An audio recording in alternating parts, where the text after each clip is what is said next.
Abraham, in the book of Genesis, leaves his motherland to a place he never knew, and that's why we call him a man of faith. Like him, many of us have moved from where we were born to places we never knew at all. And yes, just because of health issues, it could be for green pastures. You just wake up and get moving. Guys, have you subscribed yet on our YouTube channel? Are you following us and liking us on Facebook page?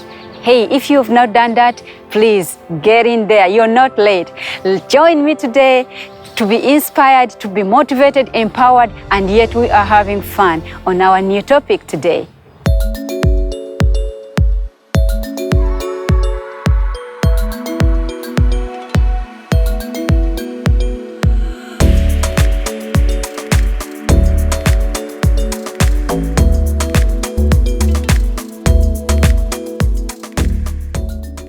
In my local language, there is a saying, "Okchala kulaba, okudda kunyumya," meaning that when you go visit, you come back and tell your story. Yes, on this new topic, we're gonna be telling stories of diaspora life. And before we go into that, today I feel like I want to say thank you so much to these heroes, the men, the women who have moved away from their motherlands to go to places they never knew, places they never thought they would live. But because of maybe green pastures and maybe better jobs or trying to make ends meet for their children, they have decided to move. I'm telling you, it's not an easy journey. It's not an easy journey at all. You get to a place, the weather is totally different, the food is totally different, the culture is totally different, but yet you have to stay strong. So I want to say thank you so much to these heroes of ours. And I want to say thanks to them again, for they have opened doors for others to join them. Someone comes from wherever you are and you find someone giving you an open place to live. You know, someone gives you his jacket, offers you his winter boots. Thank you so much, guys, for being helpful to others. Because I'm telling you that if you just landed in a place you never knew, you didn't know that there was a winter. Sometimes some people tell me, "Oh, Jen, can you please tell us how cold America is?" I usually say, if you have a freezer, go into your freezer in your refrigerator and touch there. That's a little bit of what I can relate the winter with. So it's not easy, but there have been some heroes in our midst who have stood all that. You know, the high expectations from home. I remember when I just come, within 2 weeks, someone was already calling me, "Oh, do you remember me? I live nearby your home and my 2 children need to go back to the university. Please, if you can send something." But I had just come with a sick child, right? Those expectations. And these people who are in diaspora, whether Canada or wherever they are already burdened with those phone calls. They are already concerned what their parents are calling them saying, "Oh, you haven't built the mansion like so and so."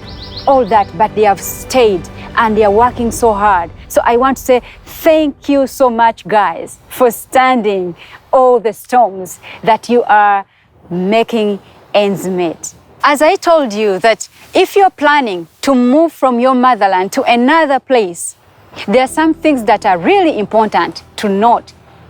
At least roughly, you need to know, because sometimes we are not prepared by anybody before we leave.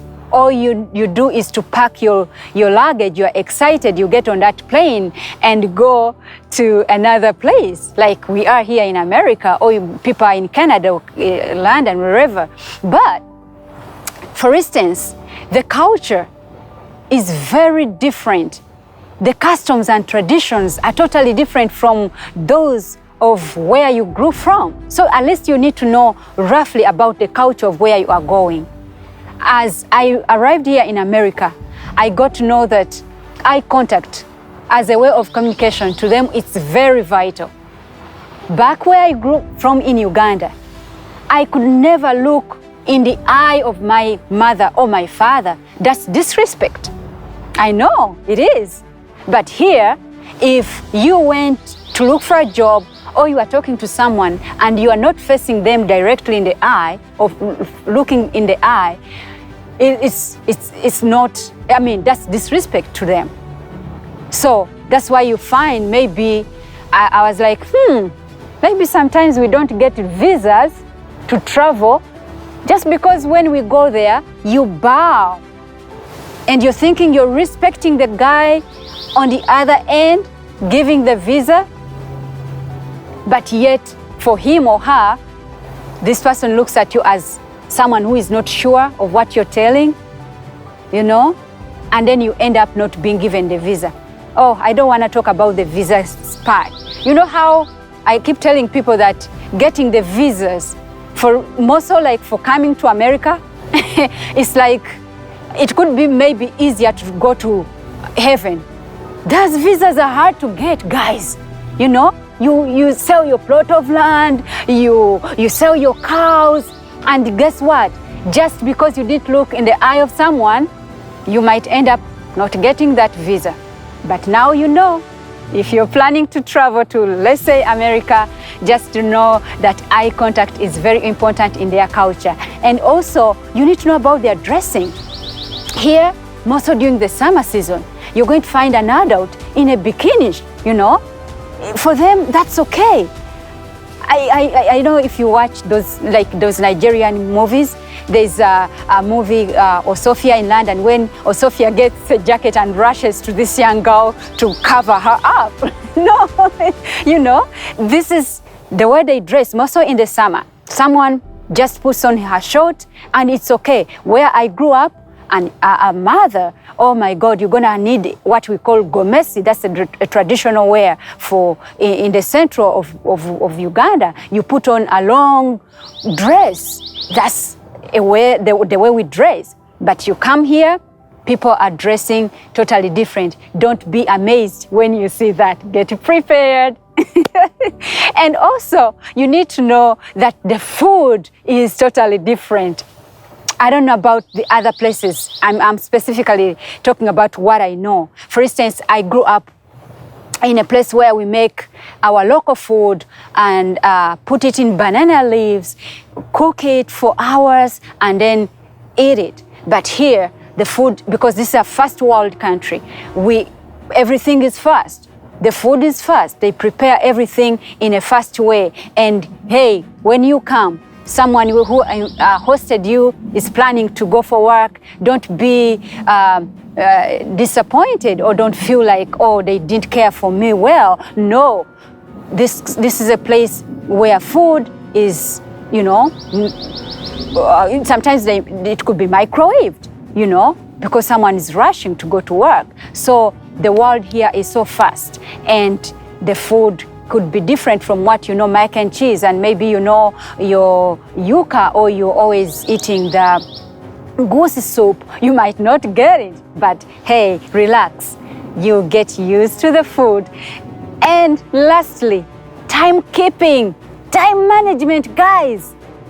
Don't tell me you are from Nigeria or from Zimbabwe, you don't know about this. Africa, for instance, there's a way our time management is not up there, kind of. Yes, but when we come to other places, we get to know that time management is very important. You're gonna lose your job. You're traveling to come find a job, you might end up losing that job just because you didn't keep time. I've seen this at my workplace. Some friend of yours, a workmate, comes in 30 minutes late, and this person is not bothered that, you know, she or he is releasing someone from the shift. And then they are so relaxed. No, here in America, and I believe in other places, there is that time management. But again, if you're leaving America to go to where, for instance, I grew from, you could relax a little bit. Don't push it, because also the traffic there is crazy, guys. So you're not gonna expect that when you're in Kampala city and you're going to go to another town, Don't tell that person that, oh, I'll be there in 30 minutes. Tell them 3 hours. So if you're from America and you're planning to go to Africa, relax. Their time is a little bit, we don't rush it, okay? So I love you guys, and I'm just telling you that we are going to enjoy this topic because we are going to have people coming here to tell us the untold stories of the diaspora life. And I love you so much, and I can't wait to see you soon. Do not forget to subscribe on our YouTube channel and follow us on Facebook. And hey, let us have fun together. May God bless you.